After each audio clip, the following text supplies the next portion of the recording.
capítulo 20 do Evangelho de Lucas, e vamos então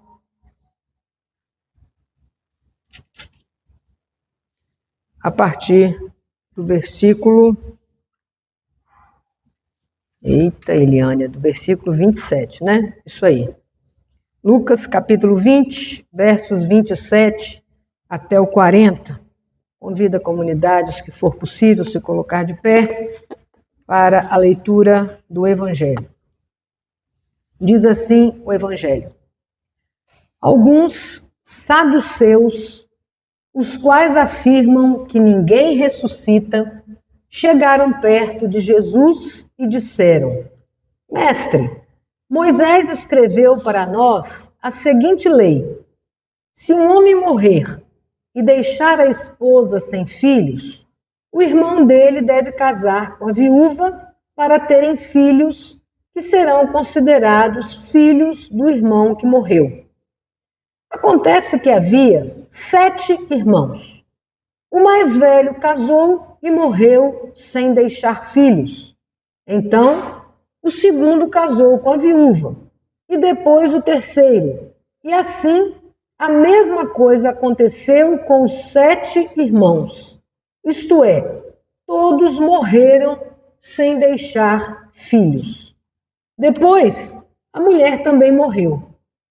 Portanto, no dia da ressurreição, de qual dos 7 a mulher vai ser esposa? Pois todos eles casaram com ela. Jesus respondeu: nesta vida, os homens e as mulheres casam, mas as pessoas que merecem alcançar a ressurreição e a vida futura não vão casar lá, pois serão como os anjos e não poderão morrer. Serão filhos de Deus porque ressuscitaram. E Moisés mostra claramente que os mortos serão ressuscitados. Quando fala do espinheiro que estava em fogo, ele escreve que o Senhor é o Deus de Abraão, o Deus de Isaque e o Deus de Jacó. Isso mostra que Deus é Deus dos vivos e não dos mortos, pois para ele todos estão vivos. Aí, alguns mestres da lei disseram: boa resposta, mestre, e não tinham coragem de lhe fazer mais perguntas. Oremos, queridos.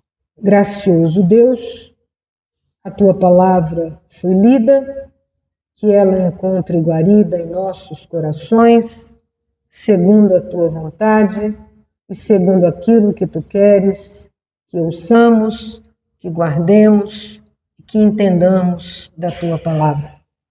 Esteja o seu Espírito entre nós, por Cristo Jesus. Amém, Senhor. A igreja pode se sentar. Esse texto de Lucas, então, nos convidam a pensar que somos testemunhas do Deus dos vivos, do Deus da vida.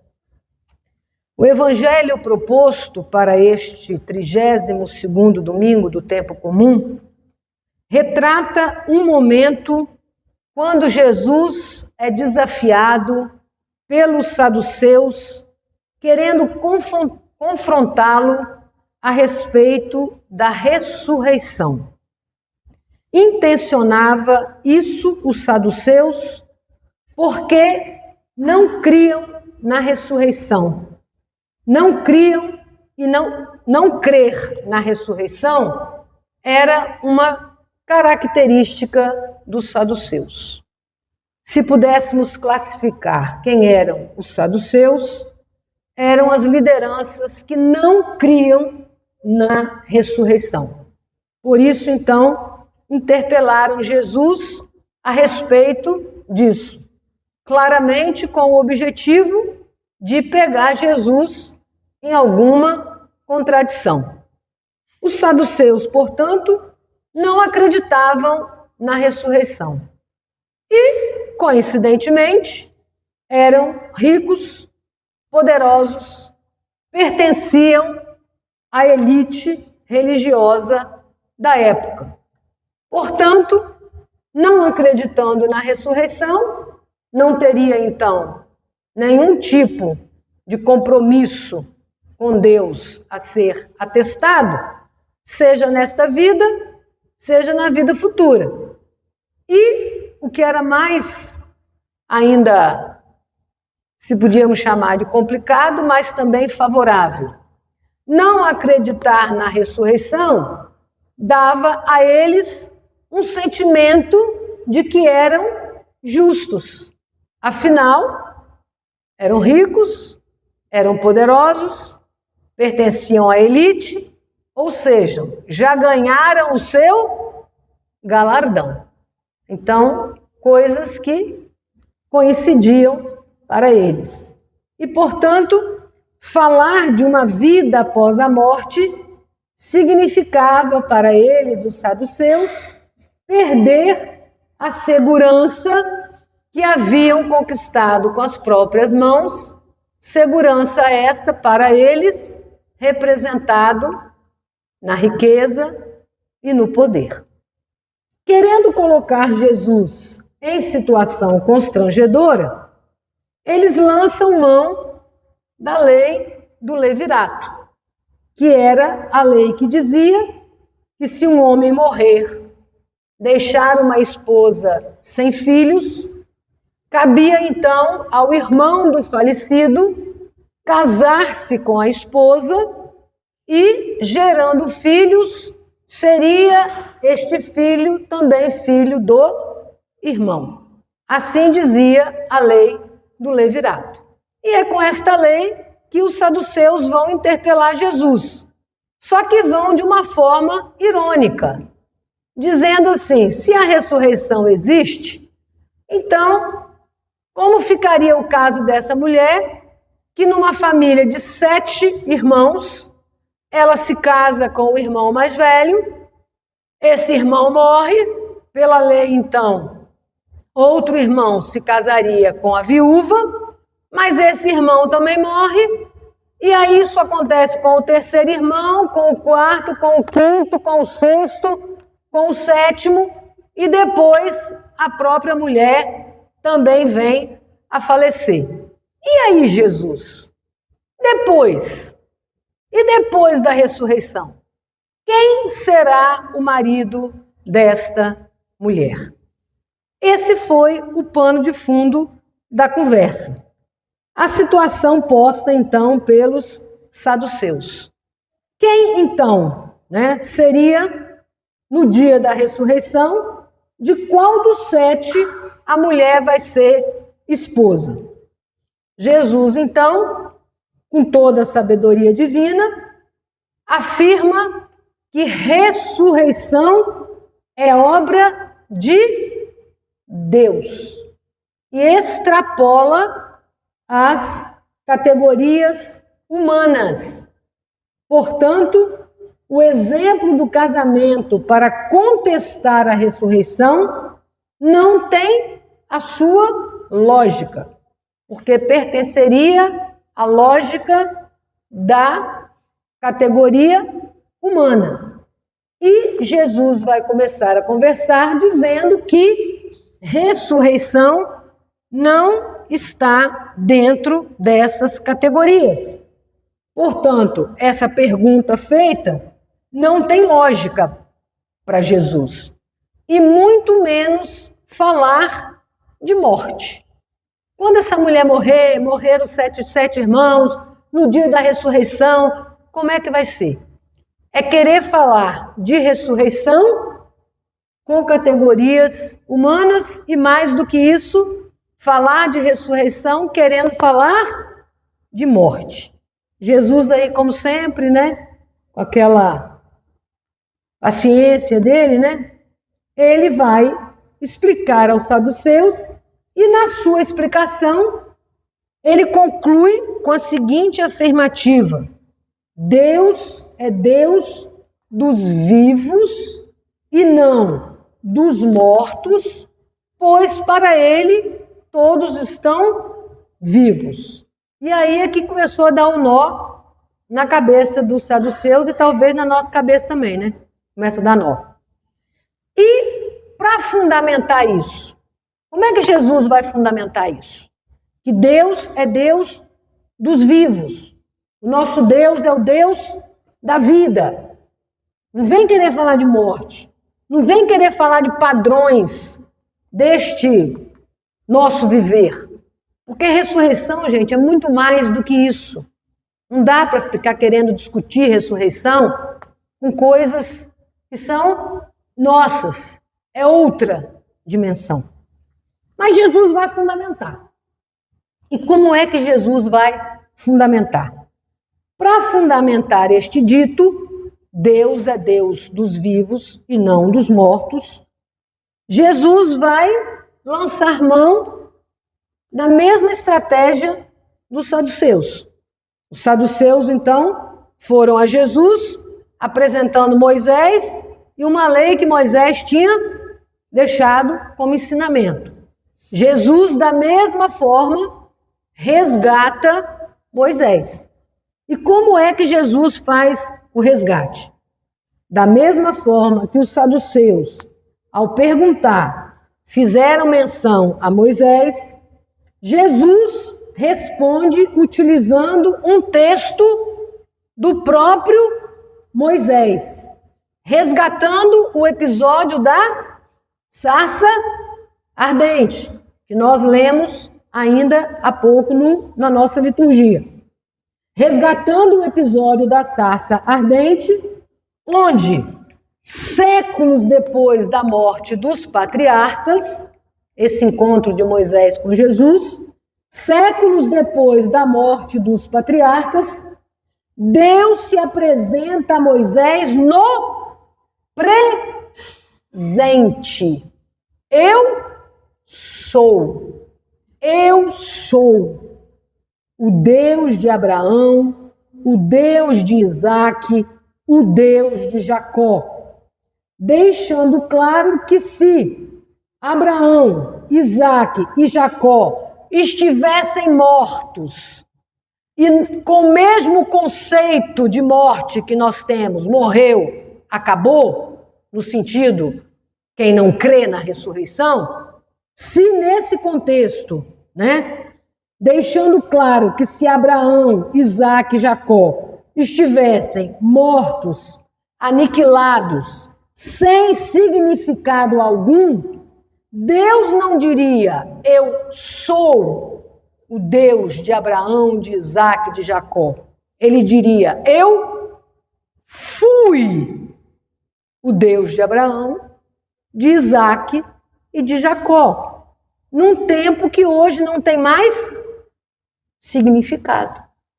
Mas quem dá o significado de um tempo contínuo de Deus, e esse tempo contínuo a ressurreição nos garante, nesse contexto, o fato de Deus continuar sendo o Deus deles mostra que eles ainda vivem para Deus.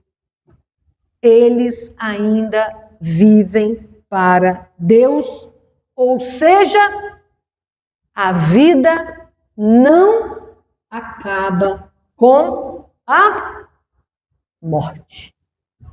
Isso é um pensar que Jesus responde aos saduceus para fazê-los entender e para garantir a ressurreição.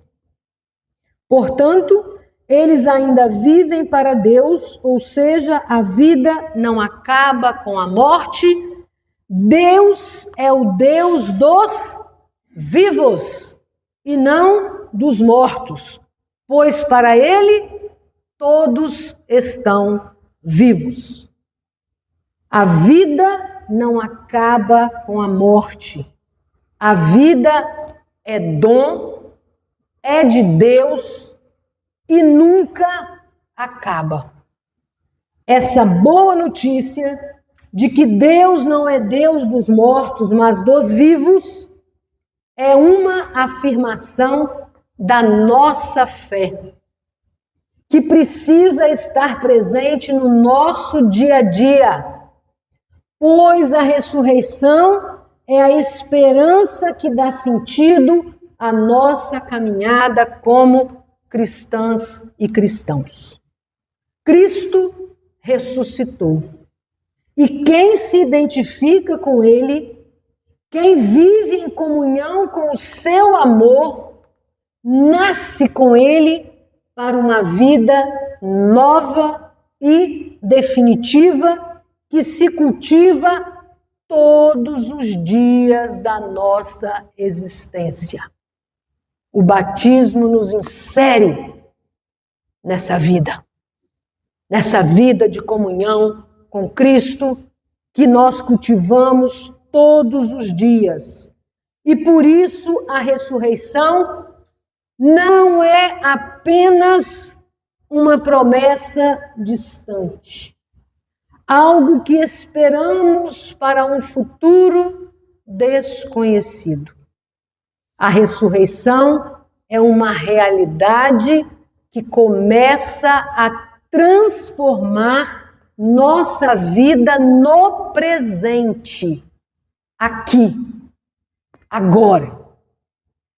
A resposta de Jesus, dada aos saduceus, afirmando que o nosso Deus é o Deus da vida, é para nos lembrar disso, que a ressurreição é uma realidade que já começa a transformar nossa vida no presente, aqui e agora. Portanto, queridos, a certeza da ressurreição deve e precisa influenciar todas as nossas escolhas, os nossos valores, as nossas atitudes. E o mais importante é ela, a certeza da ressurreição, que nos dá coragem para enfrentar as forças da morte. É a certeza da ressurreição que nos dá a coragem para enfrentar as forças da morte que ainda dominam o mundo e nos convida a plantar desde já os sinais do novo céu e da nova terra, cultivando a semente do reino de justiça e paz inaugurado por Jesus. A resposta de Jesus, dada aos saduceus, que o queriam ridicularizar com a pergunta a respeito da mulher viúva dos 7 maridos, serviu apenas para Jesus confirmar que a vida não termina na morte. Existe uma vida nova, plena, eterna, que não se explica com as categorias do tempo presente.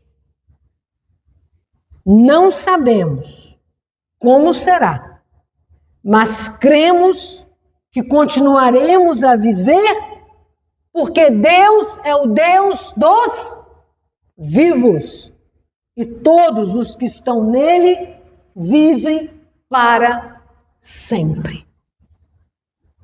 Importante afirmar que essa fé não nos tira deste mundo. Ao contrário, ela nos mergulha mais profundamente na história. A esperança da ressurreição, a fé no Deus dos vivos, no Deus da vida, nos faz amar mais, lutar mais, cuidar mais de quem? Da vida. A fé, a nossa fé no Deus dos vivos, no Deus da vida, nos faz amar mais, lutar mais, cuidar mais da vida em todas as suas formas. Crer na vida eterna é assumir o compromisso de defender a vida desde agora. Assumir o compromisso de defender a vida desde agora, em cada gesto de justiça, solidariedade e compaixão. E agora sou eu que trago Moisés para vocês de novo. Tragamos novamente Moisés para a nossa reflexão, lembrando que o Deus em quem cremos é o mesmo Deus que disse a Moisés: o quê? Eu vi o sofrimento do meu povo, ouvi o seu clamor e desci para libertá-los. O nosso Deus é um Deus que irrompe a nossa história. Desci para libertá-los. O Deus em quem cremos é o Deus vivo que age na história.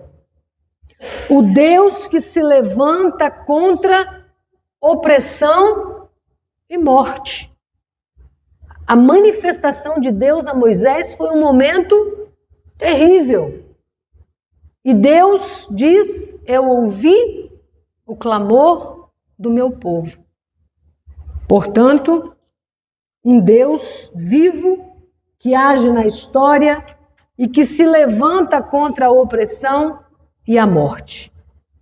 Crer na ressurreição é deixar esse Deus agir também em nós. É assumir a missão de tornar o mundo mais humano, mais fraterno, mais divino, menos sofrível, obviamente. Por isso, irmãos e irmãs, a fé na ressurreição nos desafia a olhar para o mundo e perguntar: como estou sendo sinal de vida, onde a morte teima em comparecer?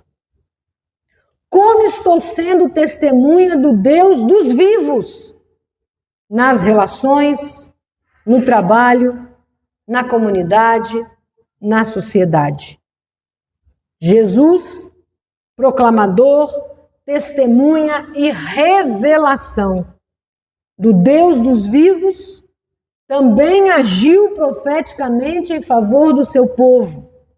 Defendeu os fracos, acolheu os excluídos, curou os enfermos, valorizou as mulheres, perdoou os pecadores. Ele viveu a ressurreição antes da cruz e nos ensina a fazer o mesmo. Nossa vida cristã deve testemunhar o que aprendemos lá na carta aos Romanos. Por isso perguntei à juventude se iam cantar. O que nós aprendemos lá em Romanos? Que nada, nem a morte, nos separa do amor de Deus. Quem se dedica a Jesus de todo o coração já experimenta, hoje, no aqui e agora, o sabor da vida eterna. Que vivamos uma vida que já nos dá o sabor da vida eterna. Quem se dedica a Jesus de todo o coração já experimenta hoje, no aqui e agora, o sabor da vida eterna nos atos de perdão, na vivência da fraternidade, da solidariedade, na oração e na comunhão. Que essa certeza ilumine o nosso caminho. Que sejamos no mundo testemunhas do Deus dos vivos, o Deus que oferece vida em abundância aos seus filhos e filhas. Que o Deus da vida nos abençoe e nos ajude a viver e anunciar essa esperança. Amém.